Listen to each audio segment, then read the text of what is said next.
It's said that picture books are often the first place that children discover poetry and art, honor and loyalty, right and wrong, and sadness and hope. So let's jump into some of our brand new picture books.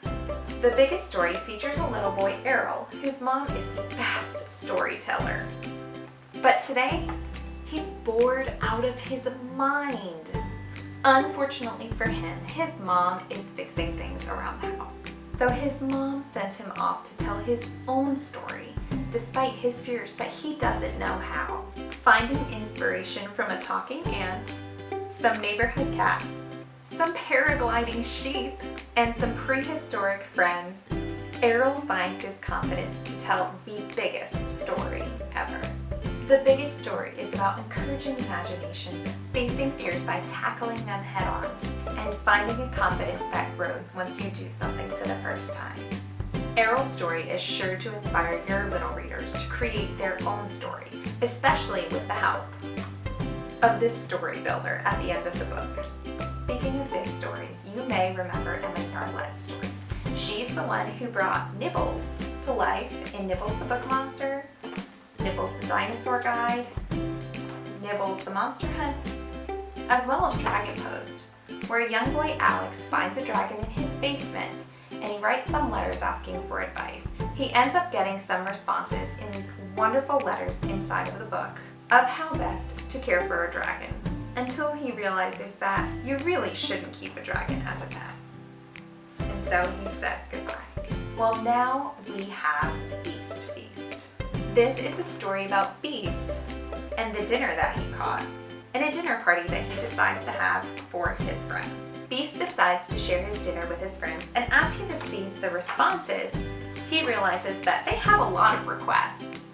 Dinner, on the other hand, cleverly plots a change to the end of his story. Upon request of having a salty dinner, Dinner takes Beast on an underwater adventure. Upon slimy dinner requests, he takes him on a swamp adventure. In Beast Feast, your listeners will learn what it means to be a friend, that first impressions aren't always accurate, and that sometimes it's worth doing things differently.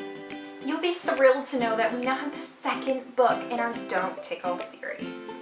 Our first one is Don't Tickle the Hippo, and if it's part of your home library, you already know about the fabulous dance party at the end of the book that your little one can't help but join in. The new one in the series is Don't Tickle the Lion, and in a similar fashion, children will learn about the sounds that the animals make, how they feel, and the chaos that happens when they do tickle the animals. Hint, it may be another dance party. This is the book that had your children clapping, building nests, and flapping the pages upon meeting Owl and discovering that he had a new friend and had a secret surprise for them. We now get to meet Frog in This is Frog.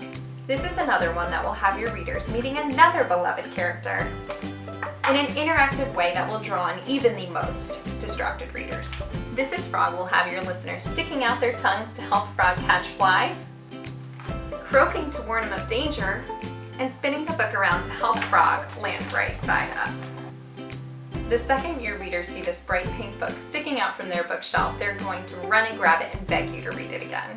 When I hear people talking about the problems their children are facing, there are so many times that I think there has to be a book for that. So what about one for hanging up your coat, or putting away your shoes, or even playing nicely, or cleaning up their toys? You know, like a list of things they should be doing every day. Well, we now have Best Behavior, and this is one that you have to have. Whether you're trying to teach your children to brush their teeth in the morning, eat a good breakfast, play nicely on the playground, or help with cleaning up, with fun rhyming text, Best Behavior will give your children the to-do list that you have been secretly wishing for. So what about those times when you wish your children knew how to calm down or cheer up? Emotions are big things to little people, and I Breathe will help them navigate some of them by teaching them the benefits of yoga. It'll show them poses to help them feel brave, how to calm down, cheer them up with some downward dog, to teach mindfulness, a skill rare in today's busy world, and so much more. There are so many physical and emotional benefits of yoga, and I Breathe is perfect to help little ones stretch, balance, and feel ready to tackle whatever is coming their way that day. So tell us, which of these titles are you so excited to add to your home library?